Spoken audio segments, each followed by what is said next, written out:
दिल्लीत आषाढी एकादशी निमित्त आज दिंडीचं आयोजन करण्यात आलेले नवी दिल्लीतील महाराष्ट्राशी संबंधित आणि मराठी परंपरा जपणारे अनेक जण राहतात।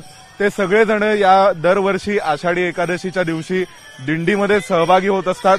दिंडीच्या निमित्ताने सगळेजण आपल्या परंपरा फुगडी असेल, त्यानंतर मग दिंडीमध्ये खेळले जाणारे विविध खेळ असतील, हे सगळे राजधानी दिल्लीतही आनंद लुटण्याचा प्रयत्न करत असतात। आषाढी एकादशीचं औचित्य साधून आपल्या सोबत या दिल्ली मराठी प्रतिष्ठानाचे अध्यक्ष वैभव डांगे आहेत। आपण त्यांच्याकडून जाणून घेऊया।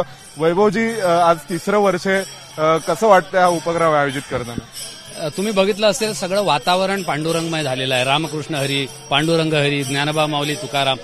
दिल्लीमध्ये हा अनुभव दिल्लीतल्या सगळ्या मराठीकरांना मिळणं ही एका अर्थाने त्या पांडुरंगाचीच कृपा आहे। हा एवढा मोठा सोहळा दिल्लीमध्ये आता चौथं वर्ष आहे आणि लोक मोठ्या हिरिरीने उत्साहाने सहभागी होतात। तुम्ही बघितलं असेल, लहान मुलं आहेत, महिला आहेत, पारंपरिक वेश धारण करून आलेल्या आहेत, कोणी तुळशी माळ घेतला आहे, कोणी विठ्ठलाची मूर्ती डोक्यावर घेतलेली आहे।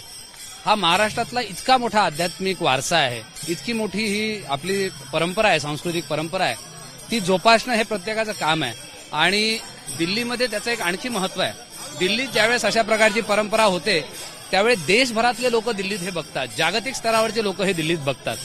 आणि मागील काही वर्षापासून आम्ही एक प्रयत्न करतोय की पंढरपूरच्या वारी ही जगातली एकमेव अद्वितीय अशी आहे। त्यामुळे आम्ही प्रयत्न करतोय की याला युनेस्को हेरिटेजचा दर्जा मिळावा।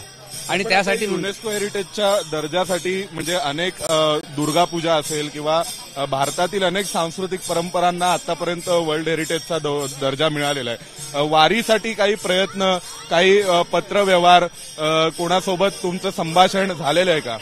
नक्कीच झालंय। आम्ही सांस्कृतिक मंत्रालयाला, भारत सरकारला लिहिलं। भारत सरकारच्या सांस्कृतिक मंत्रालयाने इंदिरा गांधी राष्ट्रीय कला केंद्र जे आहे त्याला ही जबाबदारी दिली आहे की त्याचं सगळं डॉक्युमेंटेशन त्यांनी करायचं। त्याचं डॉक्युमेंटेशन एकत्र करून युनेस्कोची जी एक पद्धत आहे जमा करण्याची, ती सगळी ते करतात आहे। त्याच्यासाठी एक यावर्षी ते पूर्ण डिटेल डॉक्युमेंटरी व्हिडिओ पण बनवतात आहे, जो तिथे सबमिट केला जाईल। आणि ती एक प्रक्रिया असते, ती प्रक्रियेला सुरुवात करण्याचं काम संस्कृती मंत्रालयाने केलेलं आहे आणि त्याची जबाबदारी इंदिरा गांधी कला केंद्राला दिली आहे। डॉक्टर सच्चिदानंद जोशी जे तिथले सेक्रेटरी जनरल आहेत ते प्रामुख्याने त्यात लक्ष घालून करतात आहे। आणि त्यामुळे आम्हाला आनंदाची बाब आहे की त्याची सुरुवात झाली आणि हळूहळू येणाऱ्या काळामध्ये निश्चित त्याला, कारण वारी ही इतकी एकमेव अद्वितीय आहे, म्हणजे मराठी माणसाला वारी सांगायची गरज नाही, पण दिल्लीतल्या लोकांसाठी हे नवीन आहे। या संदर्भात महाराष्ट्र सरकार सोबतही काही तुमचं बोलणं झालंय का? महाराष्ट्र सरकार सोबत कम्युनिकेशन सुरू आहे का? त्यांना जे आवश्यक पत्र दिलं होतं आणि संस्कृती मंत्रालय आणि महाराष्ट्र सरकार यांच्या समन्वयानेच हे काम चाललेलं आहे। कारण त्यात सरकारचा रोल अधिक असतो हे करण्यामध्ये, पण दोघांच्या समन्वयाने चाललाय। जसं आता ती डॉक्युमेंटरी बनवण्यासाठी कल्चरल मिनिस्ट्री आणि महाराष्ट्र सरकार यांनी एकत्रितप्रमाणे एक टीम बनवून त्याचं काम चाललेलं आहे। त्यामुळे समन्वयात काम चाललेलं आहे आणि मला विश्वास आहे की लवकरात लवकर पंढरपूर वारीला जागतिक वारी याचा वारशाचा दर्जा मिळेल। कारण ही खऱ्या अर्थाने जगातली एकमेव अद्वितीय अशी वारी आहे। लाखो लोक, कोणी निरोप देत नाही, कोणी हे देत नाही, आणि गरीबातला गरीब भाविक वारकरी आपला तो माऊलीचं नाव घेऊन पंढरपुरात पोहोचतो। त्यामुळे मला वाटतं त्याच्यापेक्षा एकमेव अद्वितीय असं जगामध्ये कुठलंच नाही।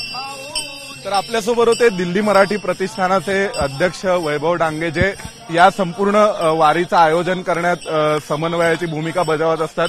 आणि आपण पाहू शकतो की कशा प्रकारे लोक मोठ्या उत्साहात, आनंदाने या वारीत सहभागी होतात। मराठी माणसांसोबत महाराष्ट्रातील आणि महाराष्ट्राशी संबंधित असे अनेक जण जे दिल्लीत राहत आहेत, ते सगळेजण या वारीच्या निमित्ताने दिल्लीमध्ये या वारीमध्ये सहभागी होत आहेत आणि आपली दिंडीची परंपरा ही दिल्लीमध्ये सुद्धा जपण्याचा प्रयत्न करतात असं एकंदरीत दिसतंय। आपल्या कामाच्या निमित्ताने, शिक्षणाच्या निमित्ताने अनेक जण करिअरमुळे स्थलांतरित झालेले असतात, दिल्लीमध्ये राहिलेले असतात आणि ते सगळेजण आषाढी एकादशीच्या निमित्ताने पुन्हा एकदा एकत्र येऊन दिंडीची परंपरा साजरी करताना दिसत आहेत। व्हिडिओ जर्नलिस्ट राजेश कुमारसह सोमेश कोलगे, एबीपी माझा, नवी दिल्ली। एबीपी माझा, उघडा डोळे बघा नीट।